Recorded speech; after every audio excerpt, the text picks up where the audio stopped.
এতক্ষণ যাবৎ আমরা আমাদের কেন্দ্রীয় দায়িত্বশীল জননেতা মোবারক হোসাইনের কাছ থেকে মূল্যবান কথা শুনলাম। আজকে যার বক্তব্য শোনার জন্য আপনারা অধীর আগ্রহে অপেক্ষা করছেন, আমাদের সেই কাঙ্ক্ষিত রহমত এখন আপনাদের সামনে বক্তব্য রাখবেন বাংলাদেশ জামাত ইসলামের আমির, বিশ্ব ইসলামী আন্দোলনের অন্যতম সিপাহসালার, বাংলাদেশের স্বপ্নদ্রষ্টা, মানবিক মূল্যবোধ সম্পন্ন একটি রাষ্ট্র গঠনের রূপকার,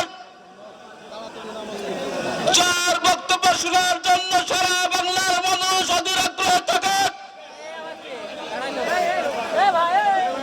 সেই কাঙ্ক্ষিত মেহমান আমিরে জামাত ডক্টর শফিকুর রহমান আপনাদের সামনে এখন বক্তব্য রাখছেন।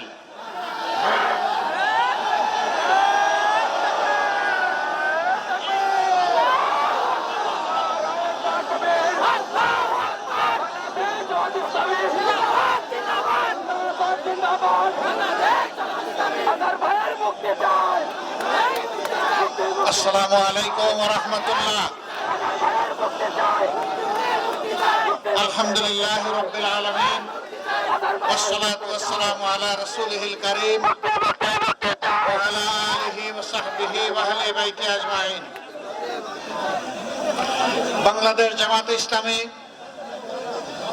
ঝিনাইদহ জেলা শাখা আয়োজিত তাৎক্ষণিক এই পথসভার সম্মানিত সভাপতি, সম্মানিত জেলা আমির, বিশেষ অতিথিবৃন্দ, মঞ্চে বসা নেতৃবৃন্দ, আমার সামনে উপস্থিত প্রিয় ঝিনাইদহবাসী, সাংবাদিক বন্ধুগণ, আমি আল্লাহ তাআলার শুকরিয়া আদায় করছি।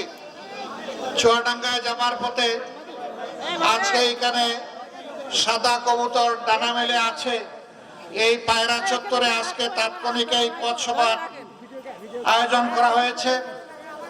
এই পথসভাকে আমার কাছে একটা জনসভাই মনে হচ্ছে। আমি যদি জানতাম যে এখানে রাস্তার উপরে জনসভা হবে, আমি আগেই না করে দিতাম যে না, জনসভা করতে হলে মাঠে চলে যান।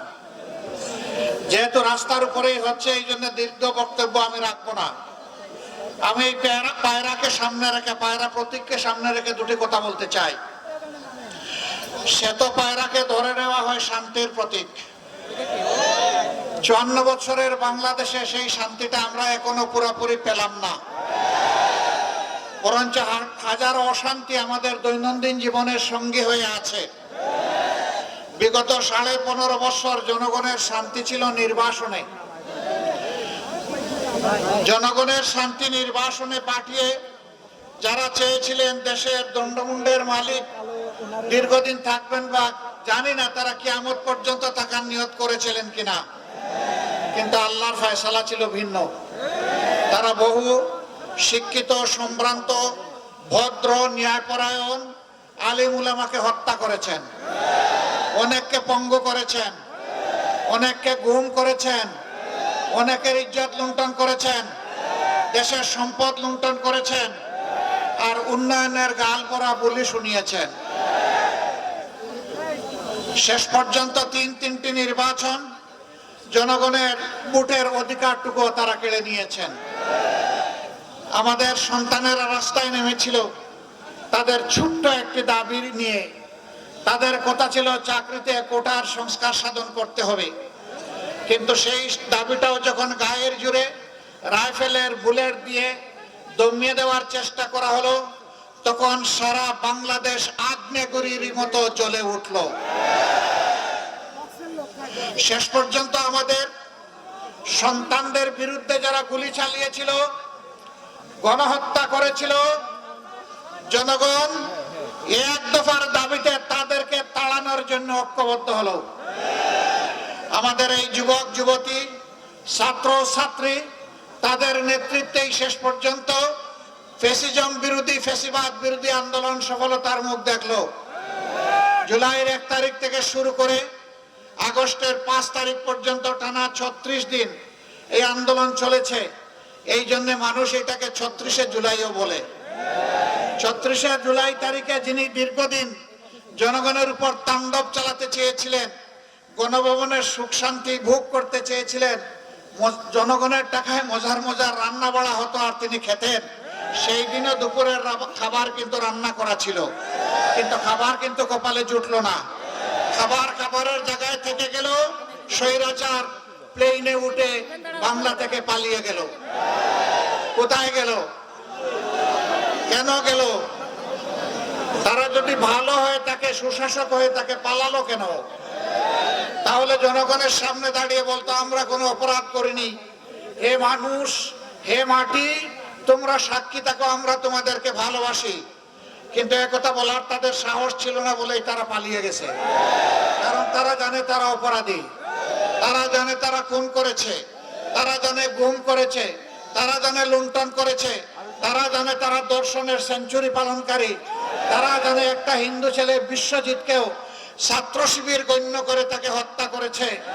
আপনাদের এই পাশের জেলার কুষ্টিয়ার ছেলে আবরার ফাহাদ, সে বুয়েটের একজন প্রতিভাবান ছাত্র ছিল, তাকে নির্মম ভাবে শুধু নামাজ পড়ার অভিযোগে এবং শিবির করার অভিযোগে তাকে পিটিয়ে হত্যা করেছে।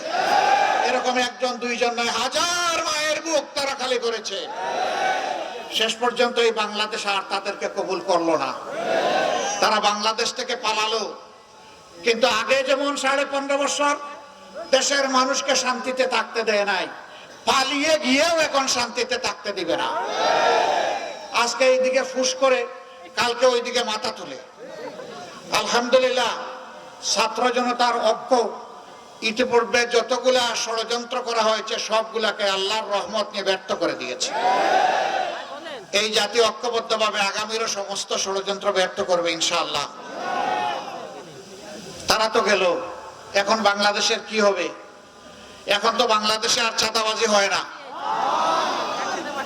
জেনেদা এখন চাঁদাবাজি হয়? শিওর?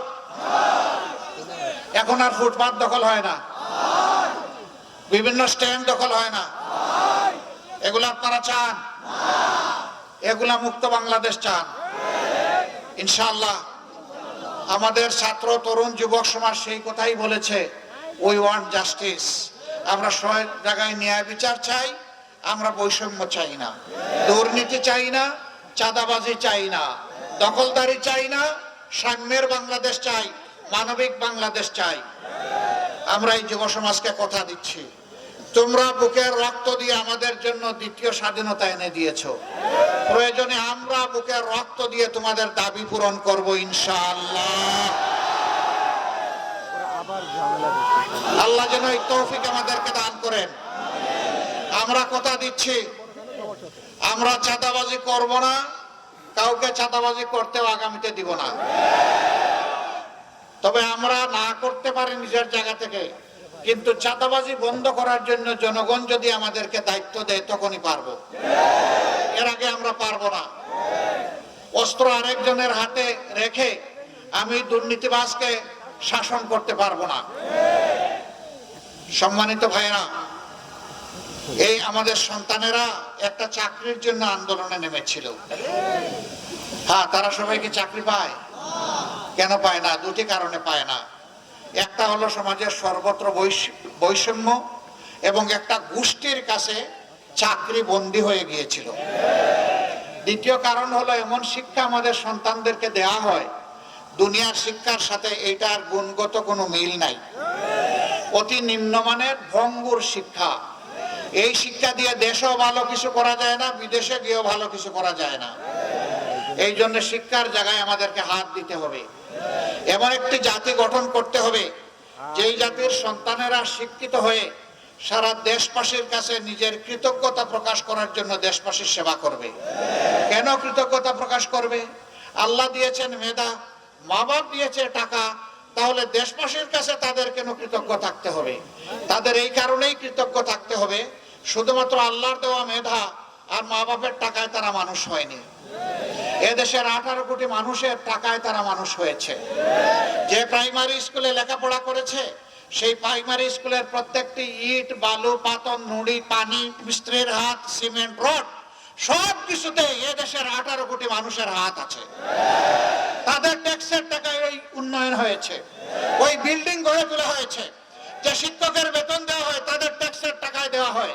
যে রাস্তা দিয়ে তুমি হাঁটো, যে রাস্তা দিয়ে তোমার মা বাপ গাড়ি চালায়, ওই রাস্তাটাও জনগণের টাকায় হয়েছে। সুতরাং একথা কোনো শিক্ষিত মানুষের মনে করার কোনো কারণ নেই যে আমার মেধার সমস্ত বেনিফিট আমি শুধু নেব, দেশবাসীকে আমার দেওয়ার কিছু নেই। অবশ্যই দেশবাসীর ঋণ পরিশোধ করতে হবে। সেই রকম নৈতিক বোধ সম্পন্ন একটা জাতি আমরা গড়ে তুলতে চাই। তার পাশাপাশি এমন একটি শিক্ষা তাদের হাতে দিতে চাই, যে শিক্ষার পাঠ চুকানোর পরে তারা এক টুকরা কাগজ নিয়ে বা কয়েক টুকরা সার্টিফিকেট নামক কাগজ নিয়ে এই অফিসে ওই অফিসে, মামুর কাছে খালুর কাছে তাদেরকে দৌড়াদৌড়ি করতে হবে না। শিক্ষার পাঠ চুকানোর সাথে সাথে এক হাতে উঠবে সার্টিফিকেট, আরেক হাতে উঠে আসবে কাজ। তারা বেকার হবে না, বরঞ্চ প্রত্যেকটা হাত হবে দেশ গড়ার কারিগরের হাত। সেই শিক্ষাই আমরা জাতিকে দিতে চাই ইনশাআল্লাহ। যদি সেই শিক্ষা আমরা জাতিকে দিতে পারি, একদিকে নৈতিকতা আর একদিকে জীবনের বাস্তবতা, তাহলে এই জাতি হবে দুনিয়ার একটা সর্বাধুনিক শিক্ষিত সভ্য উন্নত জাতি। আপনারা কি সেই জাতিটা চান? এমন একটা জাতি কেবল মানবিক জাতি হতে পারে যেই জাতির প্রত্যেকটা মানুষ প্রত্যেকটা মানুষকে সম্মান করবে। দেখবে না সে কোন ধর্মের, দেখবে না সে কোন দলের, দেখবে না তার সামাজিক মর্যাদা কি, দেখবে না তার শিক্ষার উচ্চতা কি, শুধু দেখবে সে একজন মানুষ। এইভাবে মানুষ যখন মানুষকে সম্মান করতে শিখবে একটা সমাজে, সেই সমাজটা হবে বৈষম্যহীন মানবিক সমাজ। এই সমাজটা দুর্নীতিমুক্ত, ঘুষমুক্ত, এই সমাজটাই বাংলাদেশ জামাত ইসলামী গঠন করতে চায়। আপনারা কি তার সাথে একমত? এই হালকাভাবে বললে হবে আপনারা একমত? আলহামদুলিল্লাহ। আল্লাহ তাআলা আপনাদের হাতগুলোকে কবুল করুন। আপনারা তৈরি হন, লড়াই আমাদের শেষ হয়নি। সুষ্ঠু একটা নির্বাচন আদায় করার জন্য আরো অনেক লড়াই আমাদের সামনে রয়ে গেছে। সেখানে কালো টাকা আর পেশি শক্তি আগামীতে যেন আমার ভোটের অধিকার কেড়ে নিতে না পারে। এখন থেকে হাত মজবুত করতে হবে, বলে দিতে হবে আমরা মানুষ, আমরা সাধারণ কোনো প্রাণী নই যে তোমাদের টাকার কাছে বিক্রি হব। আমরা আর কালো টাকার মালিকদেরকে বরদাস্ত করব না। আমরা ক্লিন হার্ট সম্পন্ন মানুষ আগামীতে আমাদের দেশের শাসন ক্ষমতায় দেখতে চাই। আমরা কথা দিচ্ছি, আপনাদের দোয়ায়, আপনাদের ভালোবাসায়, আল্লাহ তাআলার ইচ্ছায় যদি এই দেশ পরিচালনার দায়িত্ব আমাদের হাতে আসে, ইনশাআল্লাহ আমরা দেশের মালিক হব না, আমরা কসমকে বলছি আমরা দেশের সেবক হব ইনশাআল্লাহ।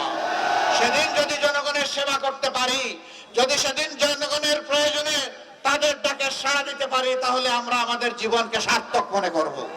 এমন একটি বাংলাদেশ গড়ার প্রত্যাশায় সকলকে পাশে চাই, সকলকে সাথে চাই, সকলকে বুকের ভিতরে চাই, এবং জনগণের বুকের ভিতরে আমাদের জন্য একটু দয়া মায়া ভালোবাসার জায়গা চাই।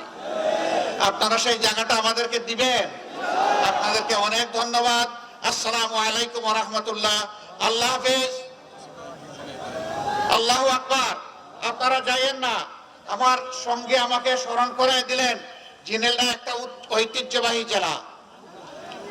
এই জেলায় একটা বিশ্ববিদ্যালয় নাই, এই জেলায় একটা মেডিকেল কলেজ নাই, এই জেলার মানুষের চলাচলের জন্য সড়ক পথ ছাড়া আর কোনো ব্যবস্থা নাই। ট্রেন লাইনের এখানে কোনো ব্যবস্থা এখনো করা গেল না। আমরা বর্তমান সরকারের কাছে দাবি জানাবো, আপনারা যখন এক থেকে বসবেন কোন উন্নয়ন পরিকল্পনা এবং বাজেট পাস করার জন্য, ঝিনাইদহের জন্য এই তিনটার যে কোনো একটা রাখতে হবে, এটা দিয়ে শুরু করতে হবে। তারপরে আগামী সরকার এসে বাকি দাবি পূরণ করবে। আমাদেরকে যদি আল্লাহ তাআলা আগামীর এই দাবি পূরণের জায়গায় নিয়ে যান, আমি কথা দিচ্ছি আপনাদের আর আওয়াজ তুলতে হবে না। কারণ আওয়াজ আজকে আপনাদের পক্ষে আমি তুলেছি, তখন এটা বাস্তবায়ন করা হবে আমাদের জন্য ওয়াজিব। আর যদি অন্য কেউ যায়, তাহলে এই দাবি আদায়ের জন্য আপনারা যখন আওয়াজ তুলবেন, আপনাদের হাতের সাথে আমাদেরও হাত আপনাদের সাথে উঠবে ইনশাআল্লাহ। সেই দাবি আদায়ের আন্দোলনে আমরা আপনাদের সাথে একাত্ম হয়ে দাবি আদায় না হওয়া পর্যন্ত আমরা লড়াই চালিয়ে যাব। আল্লাহ আপনাদের সহায় হন। এই মাটির উপর আল্লাহ রহম করুন, দেশের উপর আল্লাহ শান্তির ফয়সালা দান করুন। আল্লাহ হাফেজ। বাংলাদেশ জিন্দাবাদ, বাংলাদেশ জামাতে ইসলামী জিন্দাবাদ। আসসালামু আলাইকুম ওয়া রাহমাতুল্লাহ।